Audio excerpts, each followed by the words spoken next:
அன்பிற்குரிய அல்லாஹுவின் நல்லடியார்களே, சகோதரர்களே, நம்முடைய பகுதிகளில் நடைபெறக்கூடிய பல்வேறு நிகழ்வுகளை பார்க்கிற பொழுது அதுல நம்முடைய சமூகமும் இன்றைக்கு பல சீர்கேடுகள் சிக்கி தவிக்கக்கூடிய சமூகமாக இருந்து கொண்டிருக்கிறது.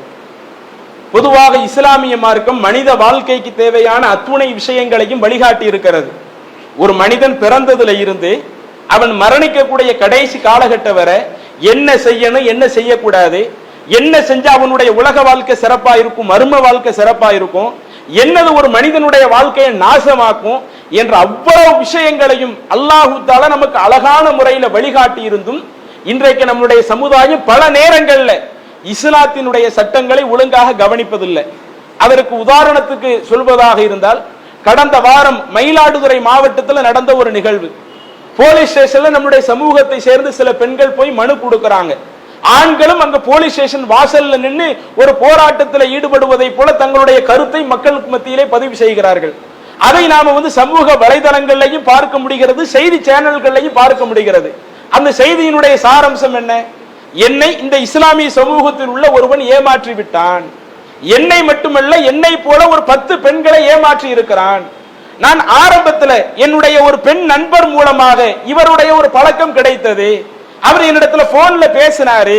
அப்படி போன்ல பேசக்கூடிய அந்த பழக்கம் அது அப்படியே நாளடைவில் அதிகமாக ஆகி அதிகமாக போன்ல பேசி அவன் எதையெல்லாம் என்கிட்ட கேட்கிறானோ அவன் கேட்கக்கூடிய பொருளாதாரத்தை எல்லாம் கொடுக்கிறவனா இருந்தேன். ஏன்னா கஷ்டமா இருக்கிற நகையை கொடுன்னு கேட்டான், தந்துருவன்னு சொன்னா நகையை கொடுத்தேன். காசை கேட்டான், நான் கொடுத்தேன். பின்னாடி எல்லாம் தந்துருவன்னு சொன்னா, ஆனா கடைசி என்னுடைய நகைகள் அதிகமாக ஏமாற்றி விட்டான்.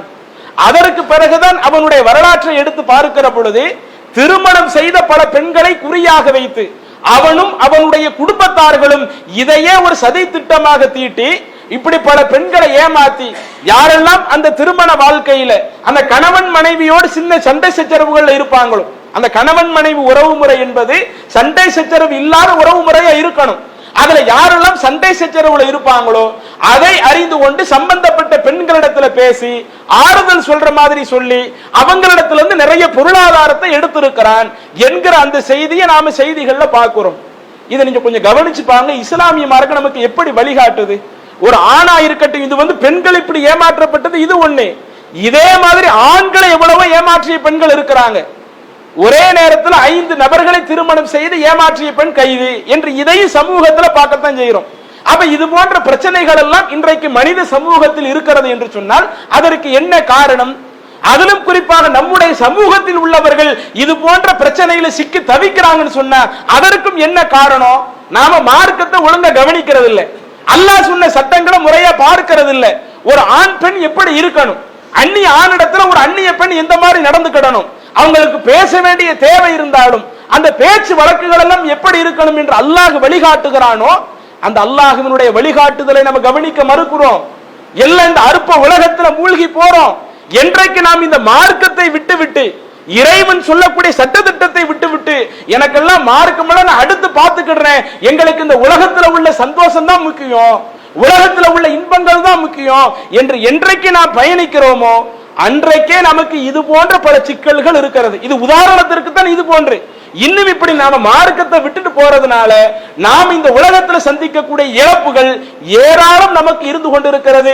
இதை முஸ்லிம்கள் சரியான முறையில் புரிந்து கொண்டு அல்லாஹ் தன்னுடைய திருமறையில் சொல்லுகிறானே, யா அய்யுஹல்லதீன ஆமனு, அல்லாஹ்வை நம்பிய மக்களே, உதுகுலு ஃபி சில்மி காஃபா, நீங்கள் இந்த மார்க்கத்தில் உங்களை முழுமையாக நுழைத்துக் கொள்ளுங்கள், வலா தத்தபிஉ ஹுத்வாத்தி ஷைத்தான், இந்த மார்க்கத்தில் நீங்கள் இருந்துவிட்டு ஷைத்தான்களுடைய அடிச்சுவடுகளை பின்பற்றி நடந்து விடாதீங்க, முழுக்க உங்களை மார்க்கத்தில் இணைத்துக் கொள்ளுங்கள் என்று அல்லாஹ் வழிகாட்டுகிறானே. அப்படி நாம் ஒவ்வொருவரும் நம்முடைய எல்லா வாழ்க்கையிலேயும் இஸ்லாமிய சட்டத்தை முறையாக கவனித்து நாம் முழுமையாக நுழைந்து விட்டால் இந்த உலகத்திலேயும் எந்த பிரச்சனையும் இல்லாத ஒரு வாழ்க்கையாக நம்ம வாழ்வதற்கு அது சரியாக இருக்கும். மறுமை நாளிலேயும் அல்லாஹ்விடத்தில் அதிகமான கூலியை பெற்று சொர்க்கம் செல்வதற்கு அது ஒரு வாய்ப்பாக இருக்கும். எனவே நம்முடைய வாழ்க்கையை முழுக்க இந்த இஸ்லாமிய மார்க்கத்தில் முழுமையாக இணைத்துக் கொள்ளக்கூடிய நன்மக்களாக அல்லாஹ் நம் அனைவரையும் ஆக்கி அருள்வானாக என கூறி நிறைவு செய்கிறேன். வாஹிரு தஅவானா அனில் ஹம்துலில்லாஹி ரப்பில் ஆலமீன். அஸ்ஸலாமு அலைக்கும் வரஹ்மத்துல்லாஹி வபரகாத்துஹு. இஸ்லாம் மற்றும் சமுதாய செய்திகளை அறிந்து கொள்ள தமிழ்நாடு தௌஹீத் ஜமாஅத் யூடியூப் பக்கத்தை உடனடியாக சப்ஸ்கிரைப் செய்து கொள்ளுங்கள். மேலும் பெல் பட்டனையும் கிளிக் செய்து கொள்ளுங்கள்.